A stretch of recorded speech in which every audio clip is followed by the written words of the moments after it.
2024 में दीपावली कब होगी, इस पर अभी तक भ्रम बना हुआ है। कुछ लोग 31 अक्टूबर को दीपावली मनाने की बात कर रहे हैं तो कुछ 1 नवंबर के लिए आग्रह कर रहे हैं। इसका मुख्य कारण यह है कि कुछ कैलेंडर और पंचांगों में 31 अक्टूबर को दीपावली त्योहार मनाने का निर्देश है, तो वहीं शेष में 1 नवंबर को दीपावली मनाए जाने का उल्लेख मिलता है।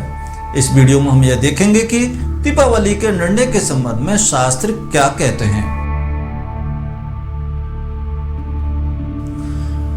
31 अक्टूबर और 1 नवंबर को दीपावली मनाने के समर्थन में क्या तर्क दिए जा रहे हैं। तीसरा, शास्त्रों में दिए गए नियमों के अनुसार 2024 में दीपावली किस दिन होगी। चौथा, संपूर्ण देश के लिए क्या व्यवस्था होनी चाहिए। सबसे पहले हम बात करते हैं कि दीपावली निर्णय का शास्त्रीय नियम क्या है। शास्त्रों के अनुसार दीपावली कार्तिक अमावस्या पर मनाई जाती है। अमांत मास पद्धति में यह आश्विन अमावस्या होती है।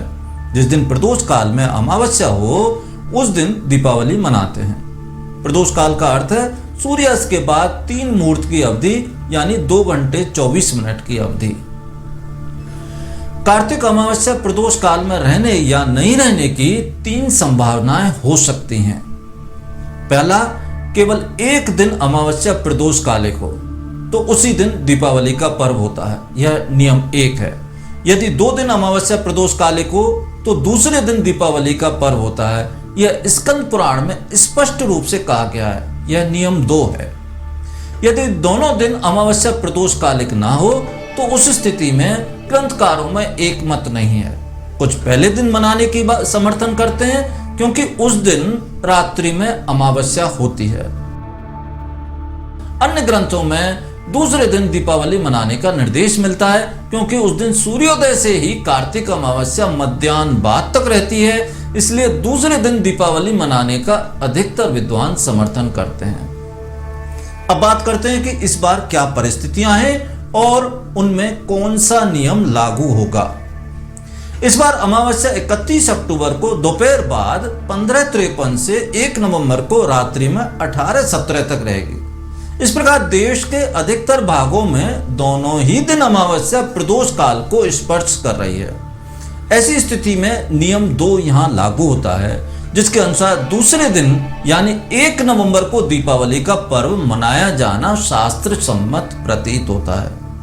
अब यह भी देखना जरूरी है कि 31 अक्टूबर के संबंध में आधुनिक विद्वान और पंचांगकार क्या तर्क दे रहे हैं। इस संबंध में पहला तर्क यह है कि 31 अक्टूबर को संपूर्ण प्रदोष काल में अमावस्या रहेगी, परंतु यह तर्क इस अर्थ में मान्य नहीं है कि स्कंद पुराण में स्पष्ट व्यवस्था दी गई है कि यदि दूसरे दिन अमावस्या 1 घटी भी हो तो दीपावली पर्व दूसरे दिन ही मनाया जाता है।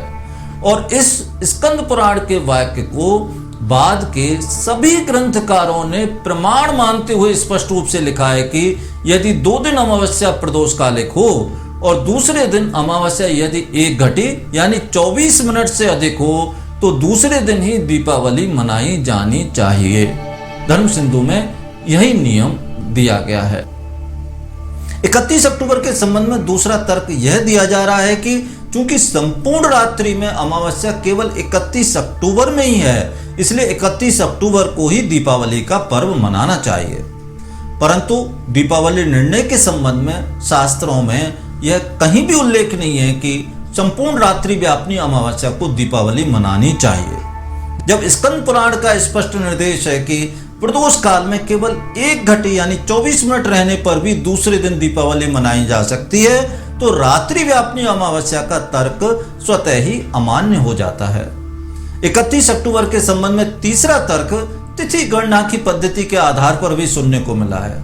कुछ विद्वान यह कहते भी सुने गए हैं कि प्रदोष कालिक अमावस्या 2 दिन सूर्य सिद्धांत के गणित के आधार पर नहीं है, नासा और आधुनिक पद्धति से किए गए गणित के आधार पर है। परंतु यह भी तर्क इस अर्थ में स्वीकार्य नहीं है क्योंकि कैलेंडर रिफॉर्म कमेटी की रिपोर्ट के आधार पर सन 1957 से ही और विशेष रूप से 1967 और 1969 से देश के लगभग सभी पंचांगकार दृग्गणित यानी आधुनिक पद्धति के आधार पर तिथियों की गणना करते आ रहे हैं। भारत सरकार स्वयं भी जो पंचांग एवं कैलेंडर के आंकड़े प्रकाशित करती है वह भी दृग्गणितीय यानी आधुनिक पद्धति के आधार पर ही है। 2-3 पंचांगों को छोड़कर देश के समस्त पंचांग आधुनिक पद्धति से गणित करते हैं और उसी के आधार पर ग्रहण सहित सभी पर्वों और त्योहारों का निर्णय कई दशकों से किया जा रहा है। 31 अक्टूबर के समर्थन में चौथा तर्क यह दिया जा रहा है कि देश के दक्षिणी पश्चिमी भागों में दूसरे दिन अमावस्या 1 घटी से कम अवधि की रहती है। ऐसी स्थिति में संपूर्ण देश में एक ही दिन दीपावली मनाई जानी चाहिए। इसके लिए 31 अक्टूबर अधिक उपयुक्त दिन है। परंतु इस संबंध में भारत सरकार की CRC की रिपोर्ट में स्पष्ट रूप से कहा गया है कि संपूर्ण भारत के लिए त्योहार का निर्णय उज्जैन के आधार पर करना चाहिए, क्योंकि उज्जैन देश के केंद्र में स्थित है। उज्जैन में अमावस्या प्रदोष काल में 2 दिन है। ऐसी स्थिति में संपूर्ण देश में 1 नवंबर को दीपावली का त्योहार मनाया जाना शास्त्र सम्मत है। आशा है आप दीपावली निर्णय से संबंधित सभी पहलुओं को जान पाए होंगे। सभी त्योहारों का निर्णय धर्मशास्त्र के नियमों के अनुसार होता है। इसमें सुविधा या तर्क या आधुनिक विद्वानों का मत या किसी मंदिर विशेष की बात स्वीकार नहीं की जाती, वरन जो शास्त्रीय मत होता है उसका ही निर्णय अंतिम माना जाता है। धर्मशास्त्र की अनेक पुस्तकें हैं, परंतु वर्तमान में काशीनाथ कृत धर्म सिंधु को प्रामाणिक एवं अंतिम रूप से मान्यता दी जाती है। यह एकमात्र ग्रंथ है जिसमें स्पष्ट रूप से निर्णय दिया गया है और प्राय सभी संभावित परिस्थितियों को ध्यान में रखा गया है। इस प्रकार 1 नवंबर को ही दीपावली है। धन्यवाद।